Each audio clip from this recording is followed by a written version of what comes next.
southpaw. That's when that big left kick. Tremendous confidence. The reason why that happens is look. Ray Charles, I ain't never seen a bitch I need. Fuck that, I don't need no skis. It's so many rich niggas fucking bitches for free. If a nigga want pussy, make him pay that fee. Actually. All right, so we have it here. First ever podcast predictions video. We have here the UFC fight night. I believe this is number 9 with Overeem versus Sakai headlining. We have, my name is Adrian here, and we got my friend Jordan. Yeah, we're ready to rock and roll. We watch a lot of prediction videos, and we see a lot of flaws in people, and they predict off just pure judgment. We watch videos, we watch highlights all week, and we put the work in. So hopefully you guys follow us, subscribe, and make some money. Yeah, this idea has been in the air for quite a couple months now, and it's finally coming to fruition. And we like to welcome everybody. Absolutely. And let's get it on here. Yeah, quick to the point. No bullshit. A lot of these, like DFS King and the Guru, they bullshit. And they talk about what soap they used in the shower. We're pure business. So we're quick and easy right here. Absolutely. Let's start it up, Jordan. Let's see. We got the first prelim to start it off. We have Cole Smith making, I believe, his UFC debut. Just kidding. He already fought Mitch Gannon and Miles Johns. Mm-hmm. Lost to Miles Johns in a split decision. Haven't really seen him fight anybody too crazy besides that Miles Johns fight, which was very close, have to say here. But we have a really good contender here, I believe, in Hunter Azure, who just is coming off a hard loss to another guy who's on this card, Brian Kelleher. Yeah, I mean, Brian Keller has, severe power, and I feel like he's, some fighters, they get this momentum and this confidence, and I feel like he's riding that train. So I wouldn't say it's a bad loss. He just got clipped. It happens to everybody. I was watching highlights of Cole Smith. I didn't see anything that was, standing out to me. I didn't see anything that, any big flaws. He's an average stand-up guy, decent grappling. But, I mean, overall, I'd have to give it to Hunter Azure. He's got more power in his hands. He lets him go more. His ground game, his wrestling, his grappling, he's just overall better. As long as he doesn't get clipped, I see this Hunter Azure going over 2.5 rounds. That would be my prediction, and I'd probably put that out in a parlay. And, Jordan, I agree here. Just another quick pointer to make on the case of Hunter Azure. During his last fight with Brian Kelleher, don't get me wrong, he got clipped, knocked out in that second round real quick and easy with that left hook. But in the first round, he was really coming at Brian Kelleher and really putting the pressure on. Maybe got a little too overzealous and anxious in that first round and got clipped in that second. But I guarantee you that he has definitely learned from that. That's why we're going to go with Hunter Azure for our first pick. So we're both going Azure today. Both going Azure, I guess by decision for me. Yes. Just to throw it out there. But over 2.5, basically the same thing. If it goes over 2, most likely it's going to decision. The second fight here, we have a nice heavyweight fight. Our first Brazilian contender on the card, Marcos Rogerio de Lima versus Alexander Romanov. And I think this is going to be the really hot fight to start off the card here. What do you think, Jordan? Yeah, I mean, betting on UFC debut guys, especially when it comes to heavyweights, it's risky business because in the heavyweight division, let alone UFC debut, anything could happen. Alexander Romanov, he's a big guy, holds a lot of weight to him. I watched his highlights. I don't see the fluid boxing that I don't know why he's minus and De Lima's plus. De Lima's just coming off a big upset knockout, and I think De Lima wins, but we'll talk about it more. Yeah, so we got Alexander Romanov coming in here at a minus 130 favorite. It's pretty much a pick'em fight, as you can tell. Alexander Romanov, UFC debut, just like Jordan mentioned. His record 11-0.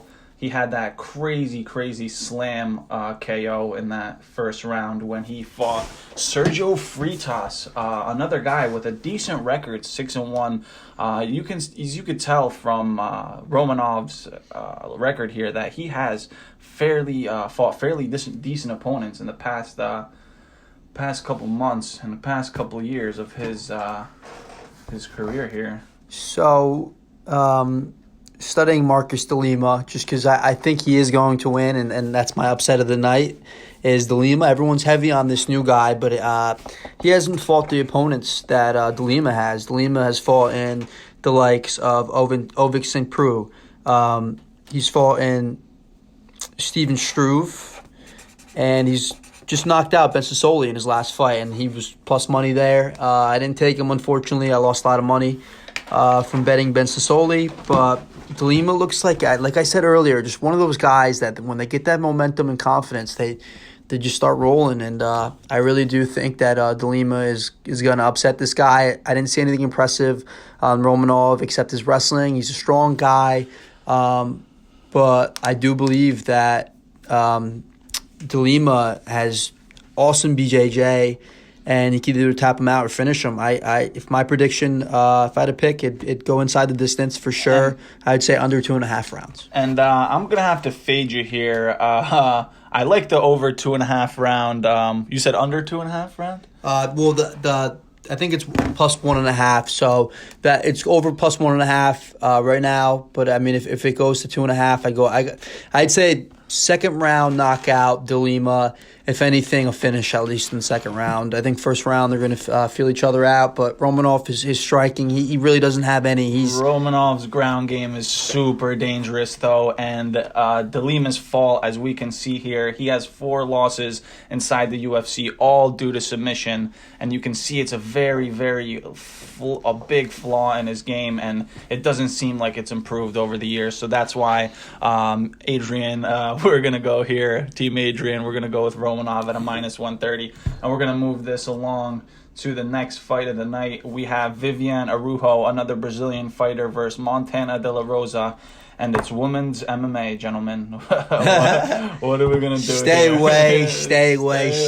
away for sure. But watching highlights of these two fighters, Vivian's definitely the more fluid striker on top. I'd give Montana the bottom game, the ground game. She's just on a submission tear, De La Rosa, and I think after 2 rounds, Vivian starts to fade. I noticed she gets. I didn't like that last fight with Jessica Ai. I think Viviane Araújo just got bullied, and I don't really see Jessica Ai as a big contender in the division. But I potentially see Montana De La Rosa doing some damage in the women's flyweight.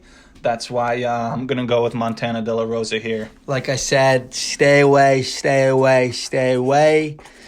But if I had to predict, I'm going to go Viviane Araújo by decision. If it was a 5-round fight, I'd say different. She gasses out after 2. But since it's only a 3-round fight, I think Viviane is looking good at weigh-ins. She's the more fluid striker. As long as she could stop Montana from taking her down, I think she takes this by decision. Moving along to the 4th fight of the card, we have my Polish brother, born in the same town as me, actually, Bartosz Fabiński. Let's go. We got a shout out dla wszystkich moich słuchaczy z Polski. Będziemy mieli te wideo predykcji co tydzień, czy jak będzie UFC, to spróbujemy na każdą walkę zrobić te predykcje. Okay, so we got Bartosz Fabiński here with Andre Muniz, and we are repping here at middleweight, 185 pounds. These guys, two brawlers here, actually. We have Bartosz Fabiński coming off a win on his last fight against a decent contender now that we've seen just submitted Maki Pitolo in the first round via rear naked choke, Darren Stewart here. And as you guys can tell, Bartosz Fabiński absolutely mauled him for 3 rounds. That fight was actually supposed to be a co-main event at UFC, but it was switched over to the main event in Cage Warriors. So on the flip side, we have another Brazilian fighter here, Andre Muniz. Jordan, you want to tell him? something about our guy Andre Muniz? Yeah, absolutely. So I watched highlights on both these guys. Muniz and Fabinsky, they're both ground guys. Their striking isn't the best. The more fluid striking, I would give it to Fabinsky. He's got more of a wild kind of. It's not more of a conventional boxing. It's more of a wild, Deontay Wilder, heavy haymaker, throwing wild combos. It could be, it could be ducks his head, goes for the takedown, comes back up with a straight. That's kind of what Fabinsky does. He does a lot of fake shots, and then he comes up and throws that overhand. And I honestly think that Muniz isn't going to be able to stand up top with him. And when it comes to strength, I mean, these European fighters that are born in Europe, the Polish, those Polish guys have so much power. We represent. John Blankowitz, another example. They're just so smart and even on the women's side with JJ, man. And JJ and all these fighters from Europe that that stand up, and Christopher Jotko, even he was looking. All these guys, just great. animals. So for my prediction, I'm going to go Bartosz Fabinsky. By decision. He's going to wear him out for 3 rounds against the cage. He's going to do a lot of ground and pound. His cardio looked good. I mean, his cardio, it didn't look like he faded against, you just said it, Darren Stewart. Yeah, it didn't fade. I watched that whole fight from beginning to end. Takedown after takedown after takedown. That fight just happened in March. And didn't even get tired, slightly. Andre Muniz hasn't fought the competition even close to Fabinsky, so I'm going Fabinsky decision. Let's do it. And we have yet another Brazilian fighter here on the left side at lightweight to start it off here in the 5th fight of the night. This is the fight that starts off the main card. We have Thiago Moises versus Jalen Turner. And we have kind of a very weird matchup here with Thiago Moises being very, very heavy in his Brazilian jiu-jitsu and Jalen Turner being an absolute savage Muay Thai fighter. And you can see his kickboxing and boxing really mixing up those combos when he fights. Ultimately, we're in for a great fight here. For my prediction, I'm going to go Jalen Turner. I think he's going to get the finish in the 2nd round. I think he's going to be able to produce a nice knee up the middle while Thiago Moises is shooting for a single leg. And that's how I think the fight will finish. Real quick and easy. What do you think, Jordan? So watching highlights, I mean, let me say first at these weigh-ins, they both look shredded to the bone. Absolutely. Both jacked, both ready to come in and fight. So, I was aiming for Jalen Turner.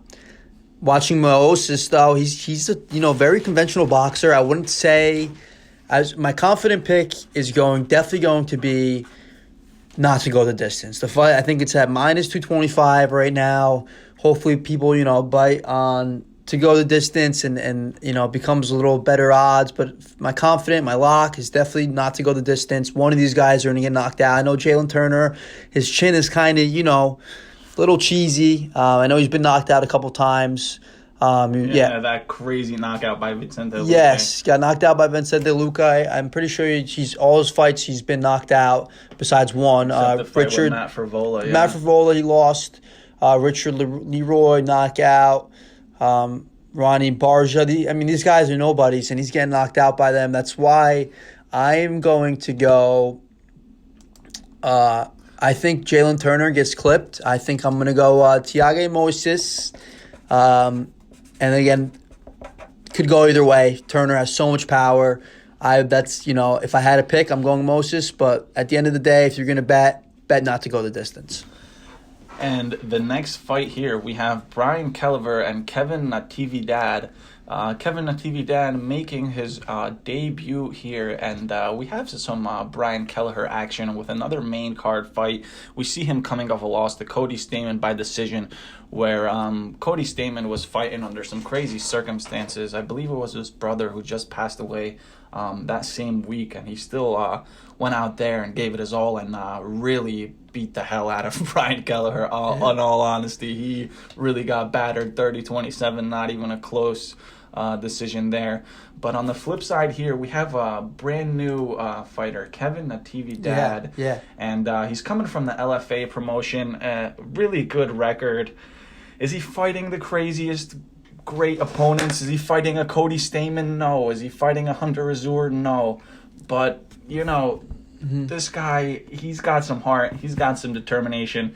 But in all honesty, Brian Kelleher, in my opinion, is too experienced, too well-rounded in his striking and his ground game. Even though he got absolutely mauled by Cody Stamann, he never got finished. He's got a great chin. He's always working. The work rate's always there. And I think I'm going to go with Brian Kelleher by decision in this one.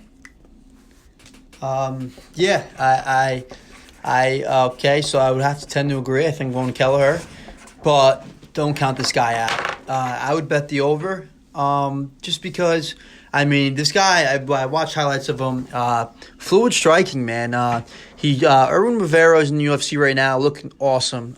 Great fighter, and I know he dropped him in the second round of their fight, I believe, or maybe it was the third, called him. So this guy's no joke, you know. He hasn't fought the toughest of competition besides Erwin Rivera. That's the only name that really stands out. But as far as Brian Kelleher goes, I mean, this guy is a dog. He has fought in the who's of the who's. He's beaten Julio Arce, lost to Marlon Vera. You know, he's beat Renaud Barao. I know Renaud Barao was falling off the train, but I mean, he's awesome. Falling John Lineker. I mean, Hunter Azure knocked him out. He lost to Cody Stamann, which you know was a decision unanimous. But it was kind of, you know. It was there. It was there. Yeah, it was all right. But Cody was there for the taking. Wasn't the best fight. Cody won that for sure. But I think Brian Kelleher, I think he took it on short notice. I don't think he had a good camp for that fight. But he's, full camp. This guy is fighting. He was supposed to fight Ricky Simone originally, which would have been a banger. That's what I'm saying. Kevin Natividad, who knows what kind of shape he's coming in. At weigh-ins, he didn't look that great. Brian Kelleher taking the fight decision. on 2 days' notice as well. Yes. Brian Kelleher all day.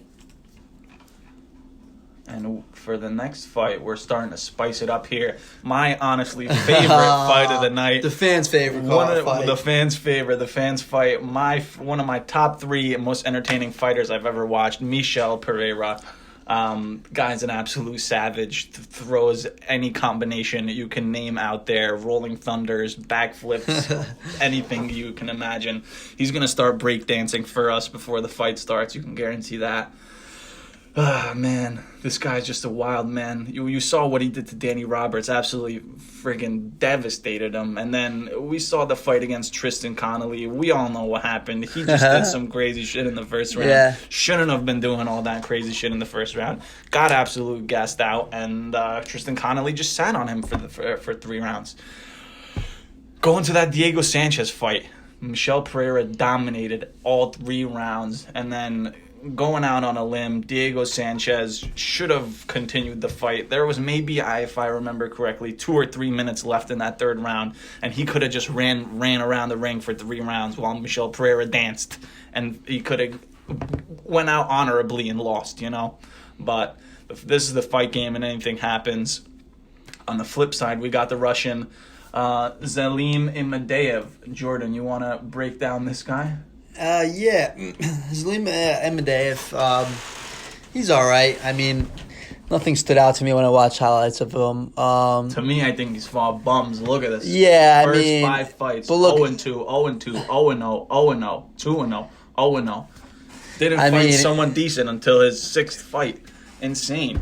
That's a padded record. His first 8 professional fights, all winning by knockout or stoppage. That's impressive. So obviously the guy has some power. I don't care if you fight bums or if you fight, the best of the best. I mean, if you can knock 8 guys out in a row, you have something you're willing to offer. He's lost to Max Griffin. Max Griffin, elite athlete, very athletic, gasses out. But, I mean, if you lose the decision to Max Griffin, he gasses out. Lost to Danny Roberts, who Pereira, beat. But, when it comes to fighting, it doesn't matter who beat who, and just because this guy beat him, this guy could beat him. No, it's all stylistic matchups. Everyone's saying Tony Ferguson and Khabib, that's a bad style for Khabib just because Tony throws so much off his back. So, styles make matches. But at the end of the day, I mean, Pereira looks focused. He looks phenomenal. At the weigh-ins, Imadeyev didn't look anything close to him. He looks the smaller guy. I'm going to go Michael Pereira via KO. Alrighty, let's see this next fight here. I believe it is OSP. This is the co-main event. We have OSP versus Alonzo Menafield. And Jordan, you want to start off this one? Yeah, Ove St. Preux, huh? That's my guy. Love this guy. Big fan of him. Very humble. Former football alumni. Flute choke, huh? Yeah, he's got a choke named after him. You know, his losses, I mean, they're all to crazy guys. I mean, look at I'll give you his last couple losses. John Jones, Jimmy Manuel, Lir Latifi, Dominic Reyes, Nikita Krylov. I mean, Big Ben. Ben Rothwell, but Ben Rothwell wasn't in his division. And he moved up. He moved up in weight class. Didn't look like in the best shape. Looked like crap. I mean, before the John Jones fight, this guy was on a tear, though. He had the title shot with John Jones, lost by decision. And for me, I don't know. He's getting up there in age. What's his age? He's 37, so he's getting up there in age. You know, especially for the light heavyweight division. He's got 38 fights, 38 pro fights. So, you know, he's getting up there. Hopefully, Listen, he went on a tear. I agree. He went on a tear in 2015. That was 5 years ago. Absolutely. We have on the other side Alonzo, the crazy guy, Menafield. I don't even know his nickname, but this guy has some serious knockout power. Guy looks amazing too. I'm talking. He looks like a heavyweight walking around at 205. You guys, if you haven't checked out the weigh-ins from today, absolutely, please do. Please look at how Alonzo Menafield looks from this fight and compared to his last fight versus Devin Clark. What was that? 3 months ago to the day. Basically on the 6th. Today's the 6th? Today's the 4th. Yeah, so basically a month ago.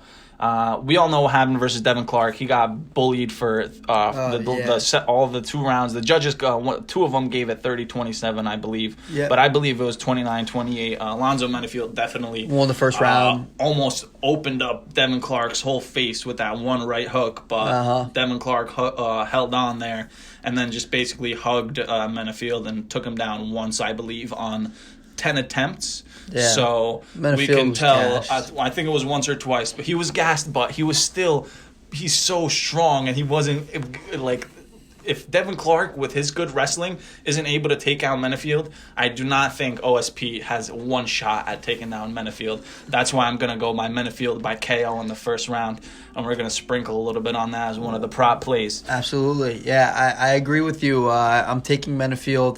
This guy has lost so much muscle. And as you know, a lot of these muscle guys, they have no stamina. They're stiff. You know, he's lost a lot of muscle. Looks really lean. Looks in phenomenal shape. A lot of people are talking about how the day after he lost to Devin Clark, people in his camp said that he was at the gym, ready to go, working on his conditioning. So I don't think cardio is going to be a factor. Overall, stand up. This guy is going to, I think, destroy Ove St. Preux up top. St. Preux was getting, bullied by Ben Rothwell. Even though it was heavyweight, Ben Rothwell is washed up. So I'm going Alonzo Menafield via KO as well. And here we are at the main event of the evening. Let's go, baby. Maybe not the most exciting main event, but definitely a main event. And definitely going to be a fun one. Absolutely. Because Alistair Overeem, a guy that always seems to put on a show, whether he gets knocked out or he does the knocking out. It's always a fun time. Augusto Sakai, pretty new in the UFC. I believe he's 4-0, so he's currently on a little bit of a tear. Arguably could have lost 2 of those fights. He won a split decision versus Arlovsky and Blagoy Ivanov, which I believe rightfully so. He beat Ivanov, but in my opinion, Arlovsky, that should have been a win for Arlovsky. Arlovsky won that for sure. That was a blind robbery. But we've seen Sakai did not look too hot at the weigh-ins, but his body shape doesn't seem to change every fight. It seems he always got that belly sagging, that loose flapping around there. Not to hate on any fat people listening in, but it's this guy. He has a good gas tank. He can go 3 rounds. This fight is scheduled for 5 though. He's never been inside the 4th and 5th round. Alistair Overeem has a lot of experience inside those 2 rounds. So for this reason, by experience alone, I believe Alistair Overeem's a slight favorite. I think like minus 140. And I think him by decision is a good fight, or maybe even by submission inside the late 4th or 5th round, because I can see Sakai slowing down and eventually succumbing to the power and train that Overeem it really is. What do you think about it, Jordan? Overeem fought. Who was his last fight against? Overeem, he beat Walt Walt Harris. Harris. Walt Harris, that's Yeah. it. Walt Harris coming off his daughter, Big ticket, yeah. She was murdered, rest in peace, and God It's a bless his shame, family. But I honestly do think Walt Harris was out of shape. I mean, he looked terrible, absolutely terrible, and for every reason, he probably, wasn't in the game. I wouldn't say it was a big win. Jairzinho Rosenstrike, he was winning that fight the whole time. I think if Jairzinho didn't knock him out, he would have that lost, would've but been- for that- sure. That's a For 49, sure. 44 For round sure. or So 45. realistically, he should be on a 4-fight winning streak. He's lost to Curtis Blades, Francis Ngannou, Stipe Miocic, and guess what? All those guys are, title contenders. So no bad losses. I just don't see Overeem losing. I think Overeem decision. Yeah, that's my pick. Yeah, Sakai, as you know, he's still like if this loss isn't gonna do anything to his career. Yeah. like he's gonna bounce back if he loses here. Yeah. He's definitely he finished Marcin Tybura. Marcin Tybura was extremely out of shape. He was another Polish fighter. He was definitely eating the pork and potatoes all week for that one. But Marcin Tybura has looked good since that loss. Got a couple wins in there.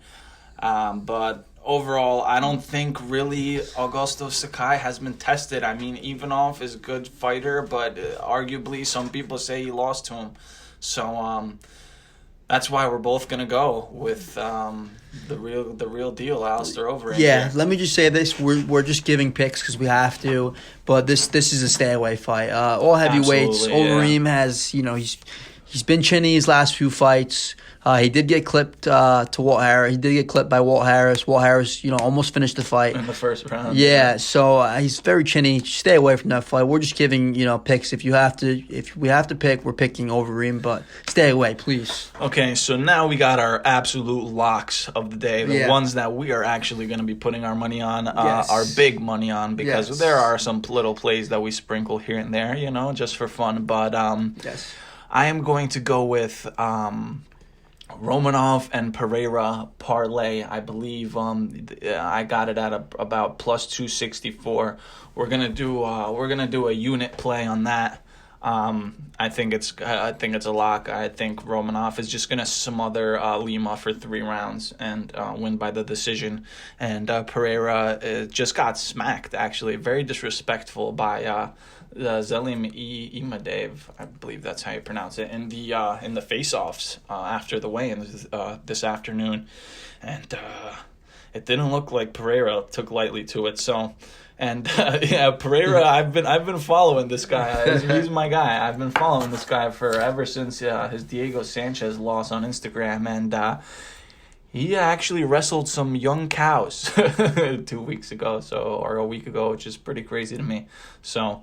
If you're wrestling cows, I think you're good to go to wrestle Imadev, who doesn't really have any wrestling, So that's it for this week. We might be coming at you with some Contender Series picks somewhere in the near future, but look to see more of us on the next cards coming up. Jordan and Adrian, we're out. We're out. Thank you. Like I said, he's Ben Romanoff, but I'm going the other way around. But my locks are Turner and Moises, not to go the distance. Azore and Cole over 2.5. Those are our locks. Thank you for taking your time out of your day to watch this. And remember what I say. We look into these fights. We watch these fights. We're fans. We train. Everything. These DFS King or whatever his name is, and this Guru guy. They looks like they never touched a weight or played any sports in their life. They're giving out predictions that suck. Thank you. Hope I don't offend anybody. Have a great freaking day. Take care.